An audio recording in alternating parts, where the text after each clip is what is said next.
بسم اللہ الرحمن الرحیم۔ السلام علیکم، میں ہوں عمر انعام۔ وزیر اعظم عمران خان صاحب کا پہلے دن سے جو ایک نعرہ ہے ریاست پاکستان کو ریاست مدینہ بنانے کا نعرہ، اس کی طرف آج کا دن جو تھا 7 ستمبر کا، وہ ایک اہم سنگ میل تھا۔ ایک بڑا سفر طے کیا ہے پاکستان نے اس نعرے کی طرف جو اسلامی فلاحی ریاست کا نعرہ ہے۔ 6 اچھی خبریں ہیں آج پاکستان اور پاکستانیت سے جڑی ہوئی، ان کو ڈسکس کریں گے۔ سب سے پہلے جو اہم ترین خبر ہے وہ یہ ہے کہ حکومت نے یہ فیصلہ کیا ہے، وزارت خزانہ نے ایک سب کمیٹی بنائی ہے اور اس کمیٹی کے اندر علماء کو شامل کیا گیا ہے، ایکسپرٹس کو شامل کیا گیا ہے، اکانومسٹ کو شامل کیا گیا ہے، اور ان کا ٹاسک یہ ہے اس سب کمیٹی کا کہ وہ سود سے پاک معیشت کے اوپر ڈسکس کریں گے، مشاورت کریں گے اور حکومت کو اپنی آراء سے آگاہ کریں گے۔ یہ جو سب کمیٹی بنائی گئی ہے یہ وزارت خزانہ نے بنائی ہے۔ یہ وزارت خزانہ سے بھی مشاورت کرے گی اور اسٹیٹ بینک کے جو آفیشلز ہیں ان کے ساتھ بھی ملاقاتیں کر کے اسلامی بینکنگ کا نظام پاکستان میں فروغ دینے کے لیے اور پاکستان میں سود سے پاک معیشت کے کتنے چانسز ہیں، ان تمام چیزوں کو ڈسکس کرنے کے لیے یہ کمیٹی قائم کی گئی ہے۔ اور سود سے پاک پاکستان کے لیے یہ ایک بہت بڑا عملی قدم ہے۔ اس سے پہلے ہمیشہ پاکستان میں یہ تو عام لوگوں کی آواز ہے اور اسلام کا بھی یہی سبق ہے کہ سود سے پاک معیشت ہونی چاہیے، لیکن کبھی بھی حکومتی سطح پر اس حوالے سے کوئی بہتر اقدامات دیکھنے کو نہیں ملے، کوئی ایسے کنکریٹ چیزیں سامنے نہیں آئی تھیں کہ حکومت یہ چاہ رہی ہے، کم از کم کنسلٹیشن لیول کے اوپر کبھی کوئی چیزیں دیکھنے کو نہیں ملی تھی۔ تو یہ اسلامی فلاحی ریاست اور ریاست مدینہ کی طرف عمران خان کی حکومت کا ایک اچھا قدم ہے، اور اب دیکھتے ہیں کہ علماء کرام کے ہاتھ میں ہے، ایکسپرٹس کے ہاتھ میں ہے کہ وہ کیا رائے دیتے ہیں۔ آیا پاکستان کا جو نظام معیشت ہے اس کو آسانی کے ساتھ سود سے پاک کیا جا سکتا ہے، یا اس میں بہت ساری مشکلات آ سکتی ہیں، جس طرح ایکسپرٹس کہتے ہیں کہ اتنی بڑی اکانومی کو جو سود کے اوپر ابھی ڈیپینڈنٹ ہے، سود کے نظام کے اندر وہ چل رہی ہے، اس کو یکدم یکلخت بالکل آپ نہیں سود سے پاک کر سکتے، وقت لگے گا۔ لیکن اس وقت کا جو پہلا قدم ہے وہ آج اٹھایا گیا ہے۔ خراج تحسین ہے اس حکومت کو، ریاست مدینہ کا نعرہ لگانے والوں کو، کہ ایٹ لیسٹ اسلام کی طرف، مذہب کی طرف، انسانیت کی طرف اور آسان معیشت کی طرف ایک قدم آج اٹھایا گیا ہے۔ دوسری جو اچھی خبر ہے، بلکہ 2 اچھی خبریں ہیں آج محمود خان کے صوبہ خیبر پختونخوا سے۔ پہلی اچھی خبر یہ ہے کہ کاغان ایک مشہور جگہ ہے جہاں پر ہم سب لوگ ہمیشہ جاتے رہے ہیں گھومنے پھرنے، پنجاب سے، سندھ سے، بلوچستان سے تو بہت زیادہ لوگ جاتے ہیں۔ وہ جو سپاٹ ہے ٹورزم کا، وہ سردیوں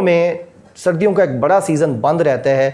اب حکومت خیبر پختونخوا نے یہ فیصلہ کیا ہے، جو ان کا ٹورزم ڈپارٹمنٹ ہے اس نے پوری گورنمنٹ کے ساتھ مل کے یہ ایک فیصلہ کیا ہے کہ کم از کم کاغان کا جو ریجن ہے، کاغان کا جو علاقہ ہے، جو ٹورزم سپاٹ ہے، اس کو آل ویدر سپاٹ قرار دیا جائے، یعنی جس موسم میں بھی سیاح وہاں پہنچنا چاہیں ان کا وہاں پہنچنا ممکن بنایا جا سکے۔ یہ اہم فیصلہ کیا ہے خیبر پختونخوا نے، اور یہ بڑا ہی زبردست فیصلہ ہے ایک ٹورزم ڈپارٹمنٹ کے حوالے سے۔ اور اس پہ دوبارہ ایک اچھی چیز، جب ہم، یعنی آپ نے تھمبنیل پہ بھی دیکھا اور آپ مجھے اکثر دیکھتے ہیں کہ میں پاکستان میں وقوع پذیر ہونے والی اچھی خبروں پہ اس لیے ڈسکس کرتا ہوں کہ سارا دن سنسنی، افراتفری اور طرح طرح کی خبریں ہمیں ملتی ہیں، لیکن پاکستان میں افسوسناک صورتحال یہ ہے کہ پچھلی کوئی 4، 5، 10 حکومتوں نے سیاحت کے اوپر اس طرح سے انویسٹمنٹ نہیں کی، سوچا نہیں، کام نہیں کیا، باہر کے جو ممالک ہیں ان کو انگیج نہیں کیا، یہاں اس کے اوپر کام نہیں کیا۔ لیکن یہ بھی وین اس لیڈر کا ہے جسے عمران خان کہتے ہیں، کہ جب وہ آئے خیبر پختونخوا کے اندر تو انہوں نے ٹورزم کو فروغ دیا۔ اب یہ جو کاغان کے اندر یہ جو فیصلہ کیا گیا ہے ٹورزم ڈپارٹمنٹ کی طرف سے، یہ ٹورزم کے حوالے سے ایک بہت اچھا فیصلہ ہے۔ اور پاکستان آپ سب جانتے ہیں، بلکہ جو بھی ہمارے فارنرز یہاں پہ آتے ہیں جن کو ہم پاکستان گھماتے ہیں اپنے دوستوں کو، وہ بھی کہتے ہیں کہ پاکستان کسی بھی طرح، کسی بھی یورپی ملک سے خوبصورتی میں اور قدرتی جو مالا مال ہے یہاں پہ پاکستان، قدرتی دولت میں کسی سے کم نہیں ہے۔ صرف کمی اس وین کی تھی کہ پاکستان میں ٹورزم کو فروغ دیا جائے، آسان ویزا کی شرائط کی جائے، یہاں پر لوگوں کو لایا جائے اور بیرون ملک پاکستان کا ٹورزم کو فروغ دیا جائے۔ تو یہ کاغان کا جو فیصلہ کیا گیا ہے یہ بہت اچھا فیصلہ ہے۔ ہم پاکستانی بھی اس میں جائیں گے، اور جو بیرون ملک سے اب سیاحت مسلسل تھوڑی تعداد میں بڑھ رہی ہے، لیکن پاکستان میں اب سیاحت کو فروغ مل رہا ہے، تو ان کے حوالے سے یہ بڑی اچھی خبر ہے۔ اس کے علاوہ KPK حکومت نے ایک اور فیصلہ بھی کیا ہے کہ وہ اپنے ملازمین کو گاڑیوں کے لیے اور گھروں کے لیے بلا سود قرضہ دیں گے، بلا سود یعنی 0% انٹرسٹ پہ۔ حکومت خیبر پختونخوا نے ایک اور اہم فیصلہ کیا ہے، جو میں نے پہلی خبر دی کہ اب فیڈرل حکومت بھی کم از کم اس بارے میں سوچنا شروع ہوئی ہے، اور KPK حکومت نے یہ بڑا اچھا اور بہت بڑا فیصلہ کیا ہے کہ وہ اپنے ملازمین کو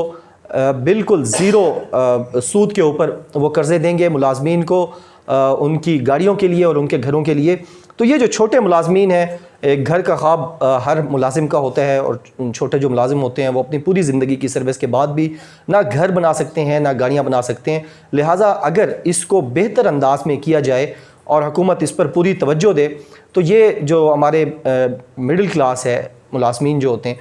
ان کی زندگی میں آسانی آ سکتی ہے، اور یہ بڑا اچھا قدم ہے اسلامی فلاحی ریاست کی طرف، اپنے لوگوں اپنے شہریوں کو سہولیات دینے کی طرف ایک اچھا قدم ہے جو قابل ستائش ہے۔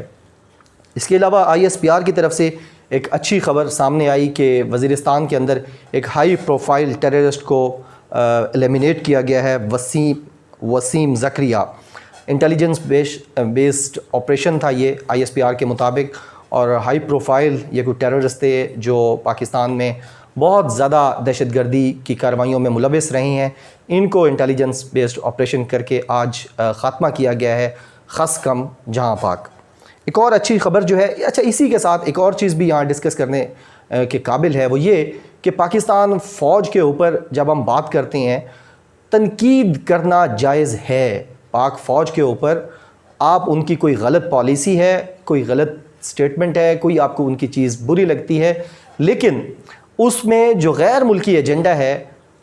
اس کے پے رول پر آ کر پاکستانی فوج کا امیج خراب کرنا، اور بغیر کسی ثبوت کے، بغیر کوئی چیز کے، کوئی واقعے کے جب ہم تنقید کرتے ہیں اور تنقید کو بطور فیشن کرتے ہیں تو پھر بڑا مسئلہ ہوتا ہے۔ اب یہ ایک حقیقت ہے کہ یہ اس فوج کو آپ بیریا ٹاؤن کی فوج کہیں، DHA کی فوج کہیں، اس کو آپ عسکری سیمنٹ کی فوج کہیں، اس کو آپ نمل یونیورسٹی کی کہیں، NDU کی فوج کہیں، لیکن اسی فوج نے قربانیاں دی ہیں، اور اسی فوج نے جو ہم پہ امپوز کی گئی تھی وار آن ٹیرر، جو ایک پوری دنیا جمع ہو کر افغانستان پر آئی تھی، اور ہم جیسے جو ایک غریب ملک تھا، ایک سٹیبلائز کنٹری نہیں تھا، اس کو جب اس کے اوپر وار امپوز کی گئی، یہاں پر ڈرونز کیے گئے، اور پوری یعنی ہمارے بارڈر کی کیا اہمیت تھی اس وقت، تو یہی وہ فوج تھی جس نے اب یہ صورتحال 2020 میں جب ہم گفتگو کر رہے ہیں، ایک وہ صورتحال تھی جب دن میں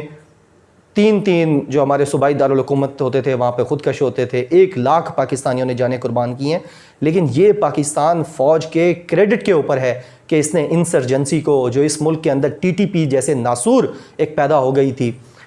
ان کا خاتمہ کیا ہے، اور اس ملک کی اندرونی اور بیرونی تمام سرحدوں کو محفوظ کیا ہے۔ اور 5th جنریشن وارفیئر جو ہے وہ بھی یہی ہے کہ ہم نے اپنی فوج کے ساتھ کھڑا ہونا ہے، جس فوج نے قربانیاں دی ہیں۔ یہ ابھی یعنی یوم دفاع گزرا ہے، اور اس سے پہلے وہ لیفٹیننٹ کرنل ایک نوجوان کی 2nd لیفٹیننٹ کی ایک خبر آ رہی تھی، جو اکلوتا بیٹا تھا اپنی ماں کا، اس کی ماں پہلے بیوہ تھی، باپ اس کا شہید ہو چکا تھا پولیس میں۔ تو اس طرح کی ہزاروں داستانیں ہیں جو ان خاکی وردی والوں نے اپنے سینوں پہ گولیاں کھا کے وزیرستان اور تمام بارڈرز کے اوپر دی ہیں، لہٰذا جب ہم ان کے اوپر تنقید کرتے ہیں یا ان کے اوپر سوال اٹھاتے ہیں تو وہ سوال اٹھاتے وقت کم از کم جہاں ہم ان کی کمی کوتاہیوں کو نظر میں رکھتے ہیں، وہاں ان کی قربانیوں کو بھی نظر میں رکھنا چاہیے۔ ایک اور اچھی خبر جو پاکستان سے خوشائند خبر ہے وہ یہ ہے کہ وزارت تعلیم نے فیصلہ کیا ہے، NCOC کے ساتھ مل کر فیصلہ کیا ہے، شفقت محمود صاحب نے آج یہ خوشخبری سنائی ہے کہ بالآخر 6 مہینے کے بعد پاکستان کی جو ہائر ایجوکیشن ہے وہ 15 ستمبر سے کھولنے کا فیصلہ کیا گیا ہے۔ پہلے مرحلے میں کالج اور یونیورسٹیز کھولے جائیں گے، اور اس کے بعد پھر ہفتے 10 دن بعد دوبارہ اجلاس کر کے اس کی ساری صورتحال دیکھنے کے بعد پھر مڈل اور میٹرک کو کھولا جائے گا، اور پھر اس کے بعد چھوٹے جو بچے ہیں، چھوٹی کلاسز ہیں، پرائمری اور انڈر پرائمری، ان کو کھولنے کا فیصلہ کیا جائے گا۔ امید کرتے ہیں آپ سب دعا بھی کریں کہ جس طرح پاکستان اس مشکل سے نکلتا ہوا نظر آ رہا ہے، اسی طرح پاکستان بخیر و عافیت اس کرونا کی وبا سے اسی طرح محفوظ ہو کر نکل جائے۔ اور آخری جو اچھی چیز مجھے آج لگی ہے وہ عمران خان کا پھر وہی ویژن ہے کہ اس ملک میں سردیاں تو 1947 سے ہر سال آتی ہیں، لیکن فٹ پاتھ پہ سونے والوں کا خیال کسی وزیر اعظم نے، کسی صدر مملکت کے شاید وہم و گمان میں بھی نہیں آیا تھا، یا ان کی پریارٹیز میں نہیں تھا۔ آپ عمران خان کو 1000 بار گالیاں دیں، لیکن فٹ پاتھ پہ سونے والوں کے لیے اور بے گھر افراد کے لیے جو یہاں میں مزدور باہر سے آتے ہیں، ان بڑے شہروں میں جو صوبائی دارالحکومت ہیں یا وفاقی دارالحکومت ہے، ان کے لیے جو پناہ گاہیں بنائی گئی ہیں، میں پرسنلی راجہ بازار کی پناہ گاہ 2-3 دفعہ جا چکا ہوں۔ وہاں بہت اچھے انتظامات ہیں، عزت اور احترام کے ساتھ پناہ بھی دی جاتی ہے، روٹی بھی دی جاتی ہے۔